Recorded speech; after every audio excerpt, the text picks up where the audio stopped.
sura ta ƙarshe wacce ita ce al-khitam sallah an yaj'ala khitamahu miskan ita ce qul a'udhu bi rabbil falaq bi rabbin nas ka ce musu wannan umarni ne shi ma ke banza Allah sallam a'udhu bi rabbil falaq ina neman tsari daga wurin ubangijin bi rabbin nas ubangijin mutane gaba ɗaya ka kowa da kowa kenan malikin nas wanda mamallakin mutane kowa da kowa ilahin nas abin bauta shine al-ilahu al-ilah yani huwa al-ma'bud ilahin nas min sharril waswasil khannas daga sharrin wato me sa waswasi kuma al-khannas sai je ya boye saboda shi shedan idan aka ambaci Allah khanas sai je ya boye da yaji ambatan Allah amma wurin da babu ambatan Allah ne yake da baibayewa ya shigo ya katutu a wurin alladhi yuwaswisu fi sudurin nas wanda yake yin waswasi a cikin zukata na mutane min aljinnati wan nas sawa'an ya kasance daga aljanu ne ko kuma daga mutane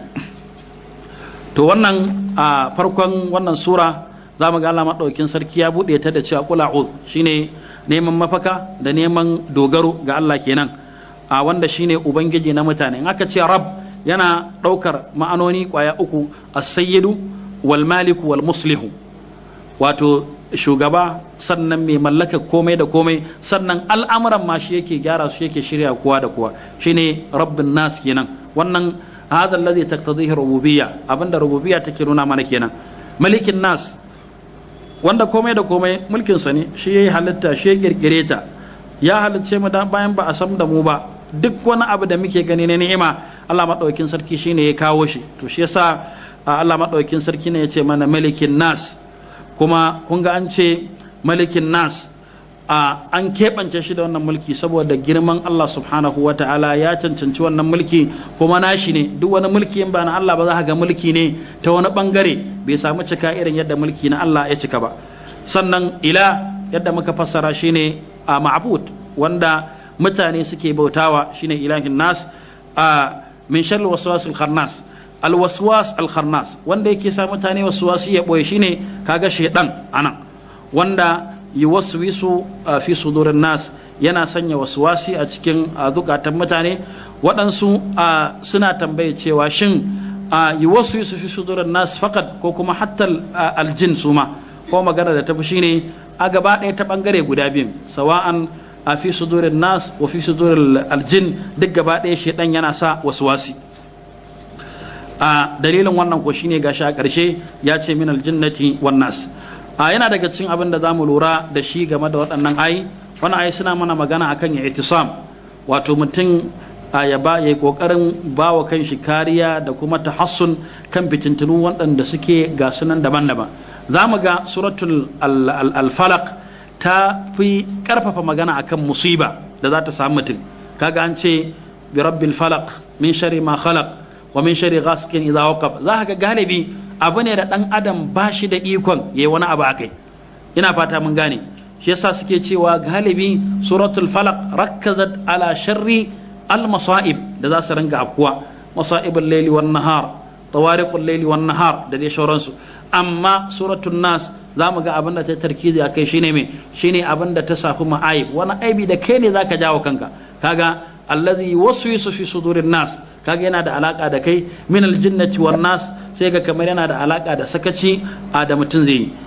sannan waɗansu daga cikin malamai suna isharar cewa idan za mu yi muƙarana tsakanin suratul falaq da suratul nas za mu ga kamar suratul falaq ta zo ne ta bayyana mana waɗansu abubuwa al-zahira da za mu nemi tsari da su al-ashya al-zahira ga sanan a bayyane qul a'udhu bi rabbil falaq kaga as-subh laysa kadhalik sai ce mi qul a'udhu bi rabbil falaq min sharri ma khalaq shi ma kaga abane na zahiri wa min sharri ma ghasiqin idha waqab shi ma abane al-ashya al-zahira amma bi muqabil surat an-nas fa innaha ja'at turakkizu ala al-ashya al-khafiyya tana magana akan abubuwan da suke na boye kaga qul a'udhu bi rabbin nas malikin nas ilahin nas min sharri al-waswas al-khannas alladhi yuwaswisu fi sudurin nas min aljannati wan nas to yana daga cikin abin da zamu ga idan muka lura cewa da waɗannan ayi da yawa daga cikin mutane idan wata musiba ta shafe su sai mu ga suna koma zuwa waɗansu mutane su kare su. Ko munan za ka ga da yawa daga cikin abubuwa na duniya da ake gudanarwa sai ga idan wani abu ya samu na tsotsayi za ka je wurin mai girmawa ne ko sarkiwa ne ko shugabawa ne, matsaloli kaza sun same mu da Allah ya kokari. To tunda za mu je wurin ɗan adam da muke ganinsa, me yasa idan wata mas'ala babba ta cushe mana ba za mu koma zuwa malikil muluk ba subhanahu wa ta'ala, wanda shine zai baka abu bidon hisab, ba tare da ya ma gori ba tare da ya ma almannu ba kamar yadda waɗansu suke yi. To sannan yana daga cikin abin da wannan suke nuna mana cewa irin wannan abubuwa na wasi da yake faruwa a zukatanmu kada mu yi wasa da shi. Da yawa za ga mutane suna mai da shi abu ne simple, ba shi da matsala da shauransu, amma ƙarshe wannan wasar sai ta je ta shigar da mutum cikin wani bala'in, cikin wata fitinar da ba mamaki daga nan idan ya cakuɗa da wani abin na saban Allah shikenan ba zai rabu da wannan abu ba. Allah madaukakin sarki ya kiyashe mu. A kusan wannan shine karshen darasin mu, tamma bihamdillah. In ina da wata wasiya game da yan,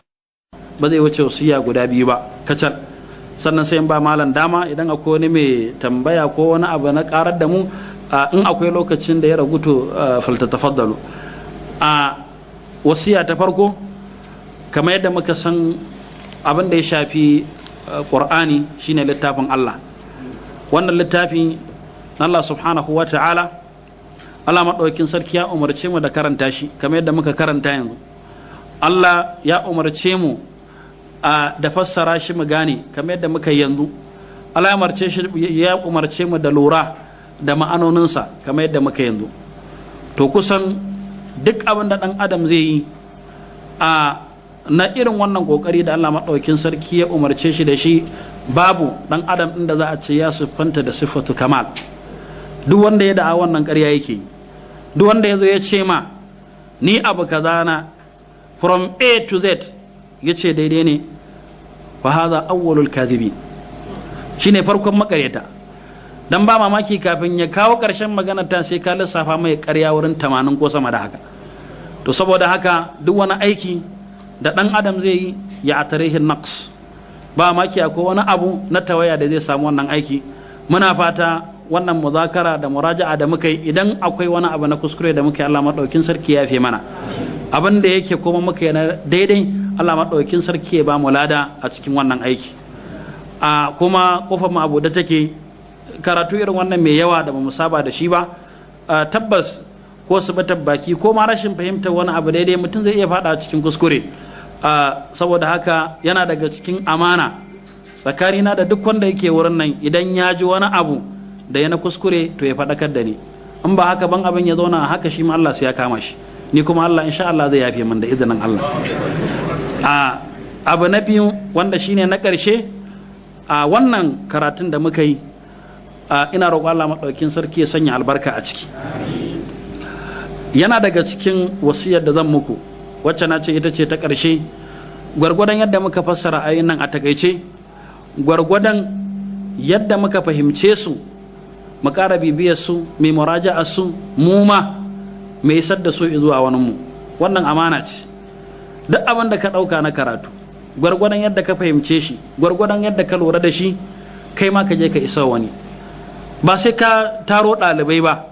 wanda za su gagare ka, ka bari sai nan gaba.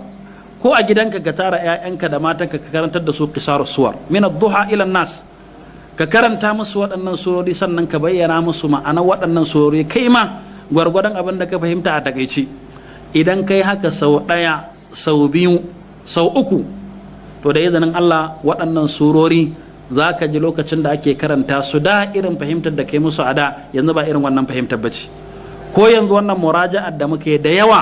da za ka ji ana karanta suratul duha, ko ka ji ana karanta suratul sharh ko suratul tin, ko ɗaya daga cikin waɗannan surori da muka karanta, sai ka ji irin yadda kake jin shu'ur ɗin ba irin na da ba.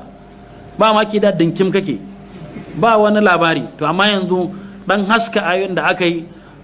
kun faɗa ni ma na faɗa, yan uwa sun ƙarar da mu, to sai ga Allah maɗaukin sarki ya sa haske na fahimtar waɗansu abubuwa a cikin wannan karatu. Allah maɗaukin sarki ya sanya mana albarka gaba ɗaya.